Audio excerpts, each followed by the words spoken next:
Halo semua,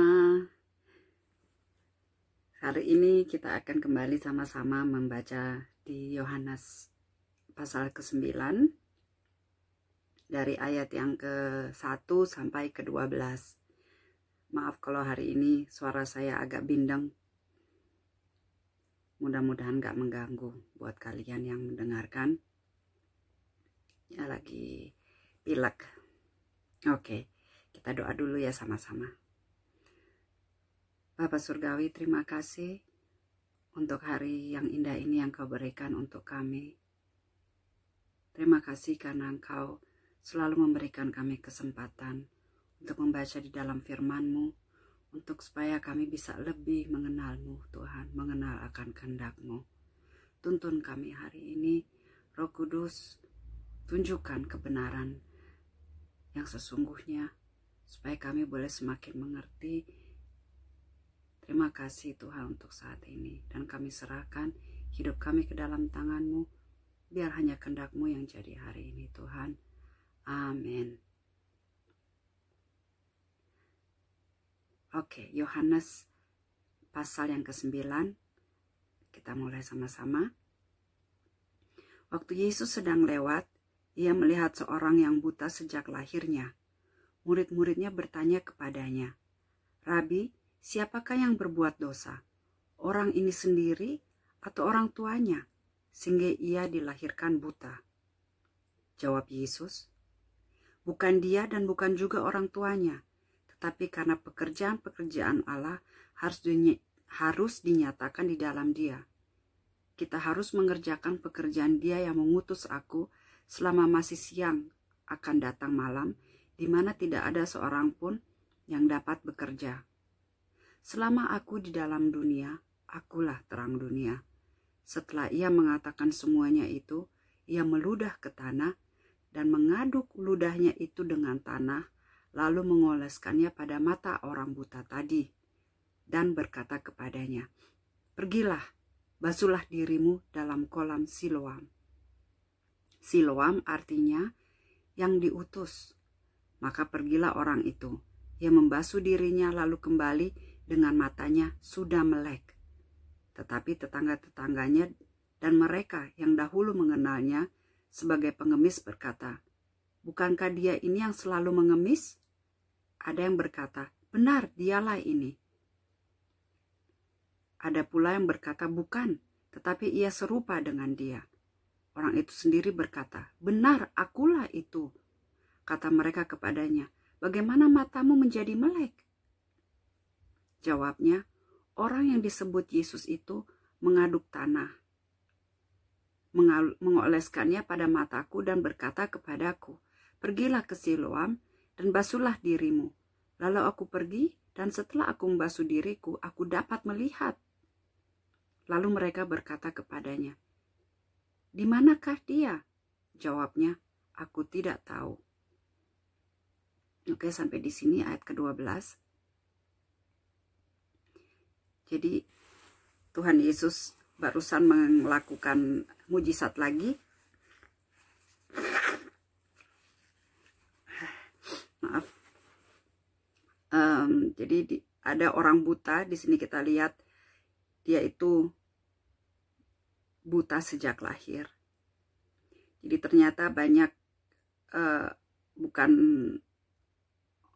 sesuatu yang baru kalau orang itu mengira seseorang itu sakit atau cacat dari lahir, mungkin karena orang tuanya yang berbuat dosa sehingga anaknya itu terlahir cacat. Dalam hal ini Tuhan Yesus bilang, tidak, bukan dosa anak ini atau dosa orang tuanya, tetapi kemuliaan Tuhan harus dinyatakan melalui kesembuhannya. Dan Tuhan Yesus, dia nggak hanya berkata-kata, tetapi dia melakukannya juga. Jadi dia memberikan bukti. Inilah yang saya sangat kagumi dari Tuhan Yesus. Kalau dia mengatakan sesuatu, dia itu nggak hanya mengatakan secara sia-sia, tetapi dia tunjukkan melalui tindakannya. Jadi jelas perbuatan Tuhan Yesus dan perkataannya itu sesuai, ya. Jadi tidak bertolak belakang. Dan ini yang perlu kita pelajari sebagai pengikutnya, sebagai orang-orang yang percaya kepadanya. Begitu juga perkataan kita sangat penting, tetapi perbuatan kita juga itu sangat penting. Dan itu harus sepadan, harus sesuai. Apa yang kita katakan dan yang kita lakukan harus sepadan, harus sesuai. Supaya manusia atau orang-orang di sekitar kita itu bisa percaya kepada kita.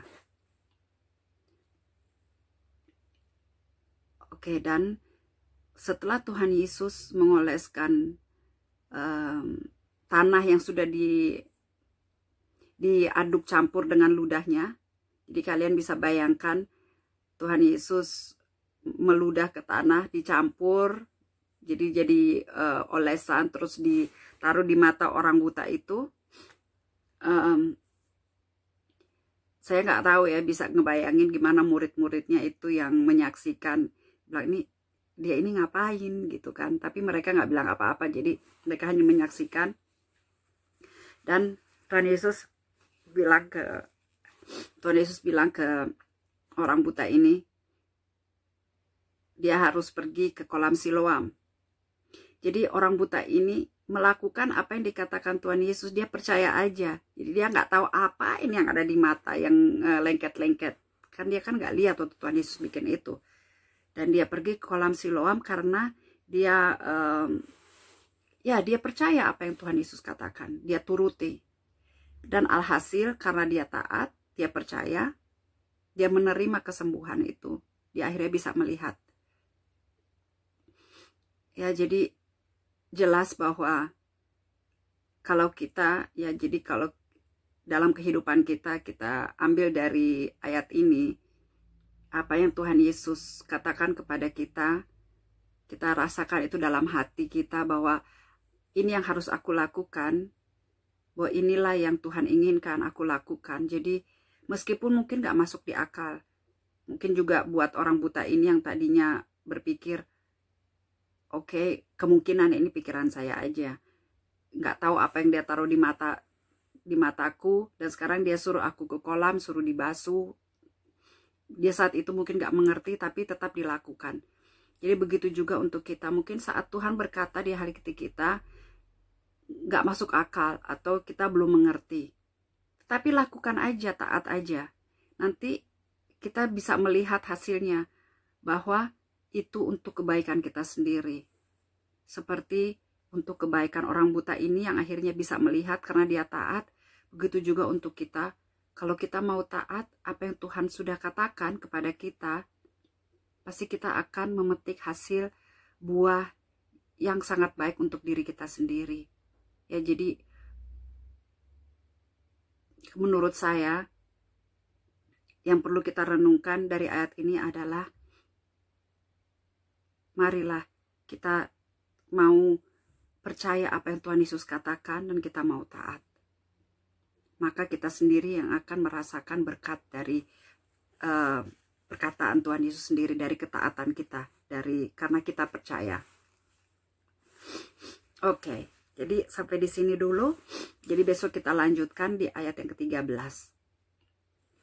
Ya, jadi ini besok ada perdebatan lagi. Bukan perdebatan, tetapi bagaimana orang-orang Farisi akan bertanya kepada Tuhan Yesus, bukan ke Tuhan Yesus, tetapi kepada orang buta, bagaimana dia disembuhkan.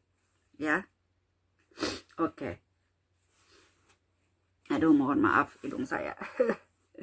Tapi saya pikir kalau saya nggak rekam ini hari ini, tidak saya bagikan, kemungkinan saya lupa karena kesibukan, atau jadi makanya saya tetap bela-belain ambil ini waktu, meskipun saya pilek, kayaknya nggak enak untuk dilihat, tetapi saya anggap lebih penting.